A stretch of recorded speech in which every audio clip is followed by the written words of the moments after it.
సిద్కియా ఏలనారంభించినప్పుడు అతడు 21 సంవత్సరములు గలవాడు. అతడు యెరూషలేములో 11 సంవత్సరములు ఏలెను. అతని తల్లి పేరు హమూటలు. ఈమె లిబ్నా ఊరివాడైన ఇర్మియా కుమార్తె. యెహోయాకీము నడిచిన చెడ్డ నడత ప్రకారముగా సిద్కియాయు యెహోవా దృష్టికి చెడ్డ నడత నడిచెను. యెహోవా కోపపడి తన ఎదుట నుండకుండా వారిని తోలివేయునంతగా ఆ చర్య యెరూషలేములోను యూదాలోనూ జరిగెను.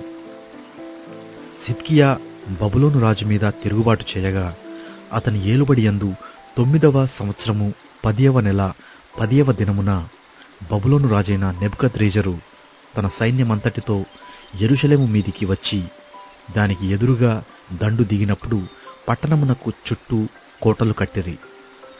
అలాగు జరుగగా సిద్కియా ఏలుబడి యందు 11వ సంవత్సరము వరకు పట్టణము ముట్టడిలో నుంచబడెను.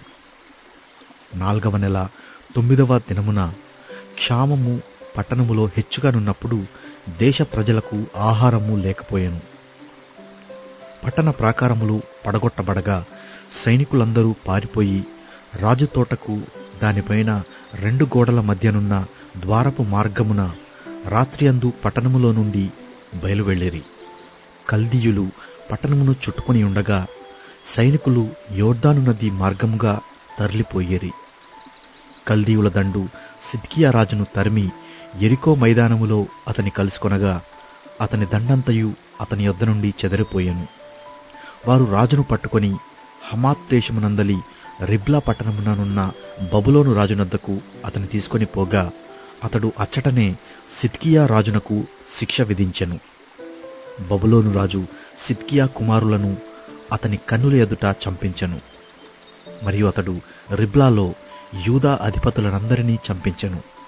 బబులోను రాజు సిద్కియా కన్నులు ఊడదీయించి 2 సంకెళ్లతో అతని బంధించి బబులోనునకు అతని తీసుకొని పోయి మరణమగు వరకు చెరసాలలో అతని పెట్టించెను. 5వ నెల 10వ దినమున అనగా బబులోను రాజైన నెబుకద్రెజరు ఏలుబడి యందు 19వ సంవత్సరమున బబులోను రాజు ఎదుట నిలుచు నెబు జరదానును రాజదేహ సంరక్షకుల అధిపతి యెరూషలేమునకు వచ్చెను. అతడు యెహోవా మందిరమును రాజనగరును యెరూషలేములోని గొప్పవారి ఇండ్లన్నిటినీ కాల్చివేశెను. మరియు రాజదేహ సంరక్షకుల అధిపతితో కూడా నుండిన కల్దీవుల సేనా సంబంధులందరూ యెరూషలేము చుట్టూనున్న ప్రాకారములన్నిటినీ పడగొట్టిరి. మరియు రాజదేహ సంరక్షకుల అధిపతి అయిన నెబుజరదాను ప్రజలలో కడుబీదలైన కొందరిని, పట్టణములో శేషించిన కొదువ ప్రజలను, బబులోను రాజు పక్షము చేరిన వారిని, గట్టి పనివారిలో శేషించిన వారిని చెరగొనిపోయెను.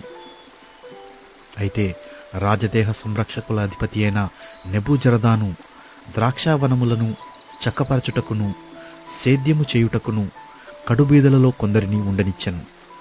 మరియు యెహోవా మందిరములో నుండిన ఇత్తడి స్తంభములను, మందిరములో నుండిన మట్లను, ఇత్తడి సముద్రమును కల్దీయులు తునకలుగా కొట్టి ఆ ఇత్తడి అంతయు బబులోనునకు కొనిపోయిరి.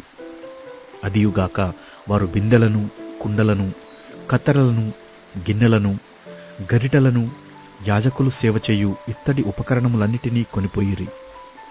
మరియు పళ్ళెములను, ధూపార్తులను, గిన్నెలను, పాత్రలను, బంగారు వాటిని బంగారునకు, వెండి వాటిని వెండికిని చేర్చుకొని రాజదేహ సంరక్షకుల అధిపతి కొనిపోయెను. రాజైన సొలొమోను యెహోవా మందిరమునకు చేయించిన 2 స్తంభములను, సముద్రమును, మట్ల క్రింద నుండిన 12 ఇత్తడి వృషభములను కొనిపోయెను. వీటికన్నిటికున్న ఇత్తడి ఎత్తువేయుటకు అసాధ్యము. వాటిలో ఒక్కొక్క స్తంభము 18 మూరల ఎత్తుగలది. 12 మూరల నూలు దాని చుట్టూ తిరుగును. దాని దళసరి 4 వ్రేళ్లు, అది గుల్లది. దానిమీద ఇత్తడి పైపీట ఉండెను. ఒక్క పైపీట 5 మూరల ఎత్తుగలది.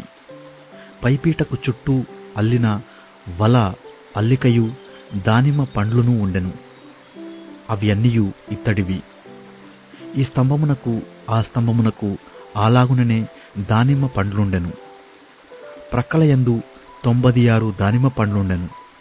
చుట్టూ ఉండిన వల అల్లిక మీద దానిమ్మ పండ్లన్నీయు 100. మరియు రాజదేహ సంరక్షకుల అధిపతి ప్రధాన యాజకుడైన షెరాయాను, 2వ యాజకుడైన జఫన్యాను, 3 ద్వారపాలకులను పట్టుకొనెను.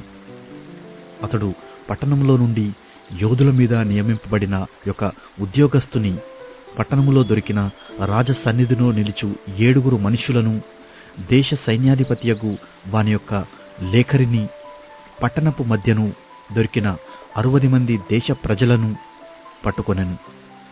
రాజదేహ సంరక్షకుల అధిపతి అయిన నెబూజరదాను వీరిని పట్టుకొని రిబ్లాలో నుండిన బబులోను రాజు నొద్దకు తీసుకొని వచ్చెను. బబులోను రాజు హమాతు దేశమందలి రిబ్లాలో వారిని కొట్టించి చంపించి యూదా వారిని తమ దేశంలో నుండి చెరగొనిపోయెను. నెబుకద్రెజరు తన ఏలుబడియందు 7వ సంవత్సరమున 3023 యూదులను చెరకొనిపోయెను. నెబుకద్రెజరు ఏలుబడియందు 18వ సంవత్సరమున అతడు యెరూషలేము నుండి 832 చెరగొనిపోయెను. నెబుకద్రెజరు ఏలుబడియందు 23వ సంవత్సరమున రాజదేహ సంరక్షకుల అధిపతియగు నెబూజరదాను యూదులలో 745 మనుషులను చెరగొనిపోయెను. ఆ మనుషుల వెరసి 4600.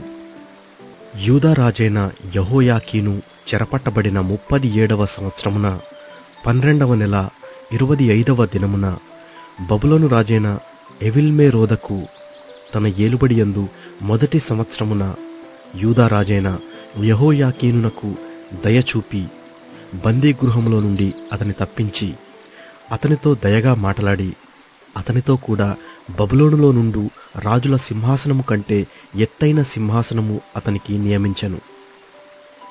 మరియు అతడు తన బందీగృహ వస్త్రములు తీసివేసి వేరు వస్త్రములు ధరించుకొని తన జీవితకాలమంతయు ఏవిల్మెరోదకు సన్నిధిని భోజనము చేయుచూ వచ్చెను.